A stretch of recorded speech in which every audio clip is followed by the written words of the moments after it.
We're free, honey. Play the national anthem. One-party state. Different names above the shop fronts, same people control whatever. Which is why, as we all say all the time, it doesn't matter who you gets in, they still do the same. Of course they do. Of course the same people are string pulling the whole show.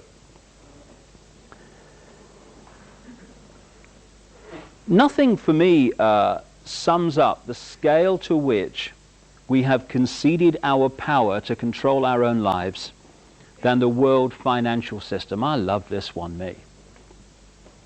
Now, one of the great diversion techniques that's used upon us is to make very simple things, which the world financial system is, sound ever so complicated. So what we have almost every night on the news, we have economists wheeled in front of television cameras, surrounded by computer screens, talking in a language we don't understand. I think it's the Chancellor's M3 policy. I thought the M3 was a motorway. I don't know, something to do with money apparently, I don't know. It's the public sector borrowing requirement, and so they go on. Oh God, it's boring. What's on the other side, you know? And so we switch off, understandably. And yet, the world financial system is as simple as can be. It can be summed up in one short sentence. You lend people money that doesn't exist, and you charge them interest on it. That's it. Everything else comes out of that. This world is up to its neck in debt on money that has never, does not, and will never exist. And we stand for this. And the great prison that the human race lives in, as I'll come to in more detail when I look at the spiritual reactions to this, is the fear of what other people think of them. That's the prison we live in. That's the great limiter of our potential. Alongside that, when you ask people, why aren't you really doing what you really want to do with your life? Invariably they say, because I've got to pay the mortgage, mate. Understandable. So, the more you can get people, businesses and governments in debt, the more you can artificially inflate the cost of the basics of life, the more you are pressurizing people to serve your system, be a robot and a clone of it, so that they can earn the money to pay for the basics of life. This is why the world financial system has been designed as a prison. Banks are lending, as a matter of course, £10,000 and more for every £1,000 they actually have deposited. If everyone went to the banks tomorrow and took out what they theoretically have deposited there, the banks would be bankrupt so many times it'd be in the Guinness Book of Records. They haven't got it. So when we take out a loan, well, please tell me, Mother, this is not true.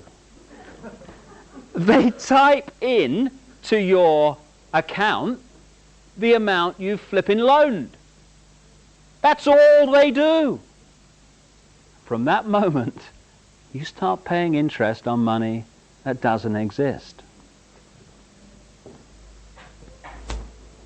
People say, why is the American government trillions and trillions of dollars in debt? Ridiculous. How could it possibly do that? Very simple when you see how it works. And this is how it works around the world as well. One transaction in one day in America. The American government wants to borrow, say, $1 billion more than it's actually taken in taxation. Now it's the government. It could actually print its own money interest-free if it chose to. But of course, if it did that, you're removing massive amounts of power from the global banking system, which is controlled by the same people that decide who's going to be president of the United States. So they don't print their own money interest-free. They issue an IOU to a cartel of private banks known laughably as the Central Bank of America, known as the Federal Reserve System. The Federal Reserve System is supposed to be the Central Bank of America. It is a cartel of private banks. The present head of the Federal Reserve is Alan Greenspan, Bilderberg Group, Trilateral Commission, Council on Foreign Relations, who took over from Paul Volcker, who was there at the time of Reaganomics and Thatcherism, Paul Volcker, Bilderberg Group, Trilateral Commission, Council on Foreign Relations. You get the picture. So they issued the government an IOU to this cartel of private banks for $1 billion. The banks then type into the government's account $1 billion. That's all they've done. From that moment on, the American taxpayer, via the government, starts paying interest on $1 billion. Not only that, this IOU is now legally counted as an asset of the banks, as if they had $1 billion in their hands. So now they can lend another $10 billion to anyone else that wants to borrow it on the basis of this non-existent money. Now they're lending and getting interest on $11 billion, not 1 cent of which has ever or will ever exist. And we stand for this. I hear people arguing that, oh God, it's got to be like this or the system would collapse. Good. Good. Hey, this prison wall's coming down. Get the bricks out, you know. Do a few repairs, you know. I might be getting out of prison here. Perish the thought here. Now, this is not just naval contemplation. This is very, very important to our everyday lives. Because if you take one product, say a food product, and you look at how this system affects the price of it, the farmer growing the food in the field to start with will be borrowing money that doesn't exist and paying interest on it. So the price he charges will have to reflect the fact that he's got to do that. So in effect, what he does costs more. Same with the transport company from the farm to the factory. Now the factory that's processing the food will be no doubt borrowing vast amounts of money that doesn't exist and paying interest on it, and its cost and its price will reflect that. Same with the transport from the factory to the shop, same with the shop. So by the time we put our hand up on the shelf and pull the product off, the cost of that product is massively inflated compared with what it needs to be, because everyone along the line in its production is having to add a little bit to pay interest on money that doesn't exist.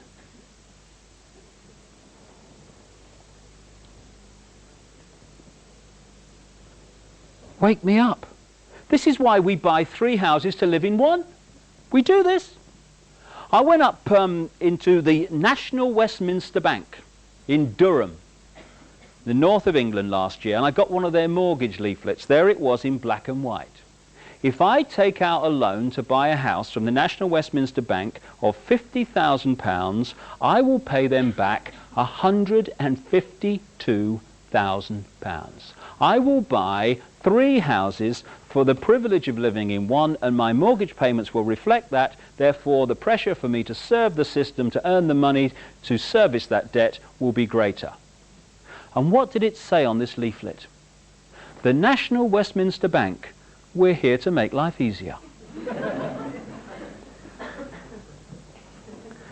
Great question. I found anyway, because all this is flipping opened up to me in the last few years. I didn't come out the womb saying I know it all. I can see what's going on. It's just information that's opened my eyes in the last few years.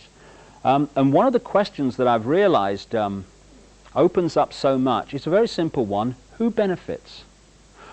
Who benefits, for instance, from me accepting the version of events about the Oklahoma bombing and many other things that various media organizations and official governments and stuff are telling me is the right version of events? Who benefits? Well, who benefited from the Oklahoma bombing? Anyone who wants to centralize more power in the law enforcement agencies in America certainly has benefited from that.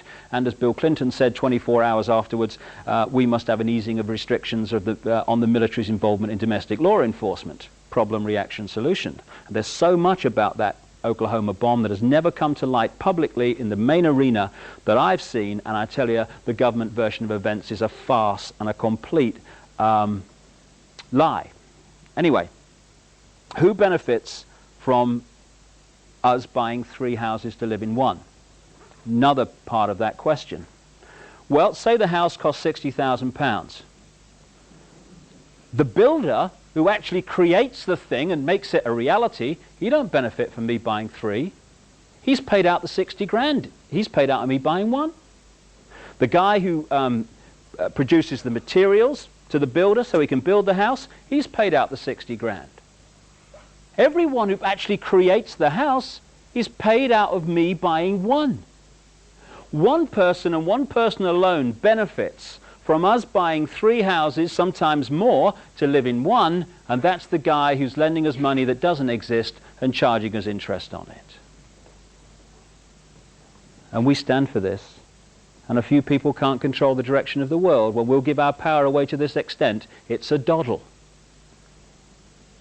Interestingly, 2 presidents of the United States in the history of that country have suggested and in some small way begun to introduce interest-free money that wasn't borrowed from the banking cartels and interest paid on it.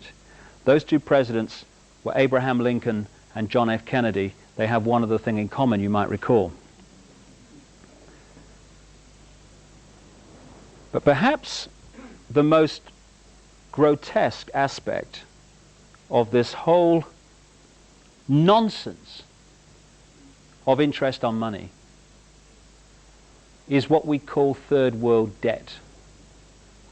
Third world debt has crucified vast tracts of our fellow humanity and continues to do minute by minute.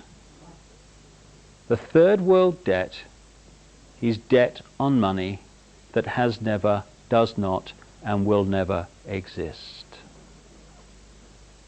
Last time I saw the figures, around 400,000 children in Brazil died from hunger-related disease every year. And at the time I saw those figures, Brazil was the 2nd biggest exporter of food in the world. And the money received from that export, great chunks of it, were servicing interest on money that has never existed. And as one Brazilian official I was reading about recently said, most of the money that constitutes the Brazilian debt never left the computer systems of Wall Street.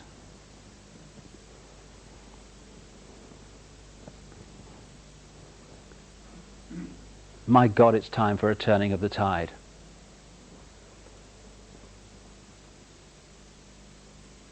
Why can't governments print their own money interest-free and lend it to people interest-free, so we buy one house to live in one house instead of 3? So we don't have to inflate the price of everything because everyone's got a service interest on money that doesn't exist. Why? Because it's possible.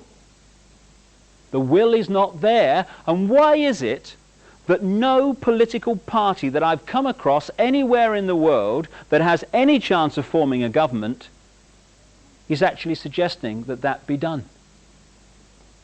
Because the same people that control the banking system control the political system in the global one-party state.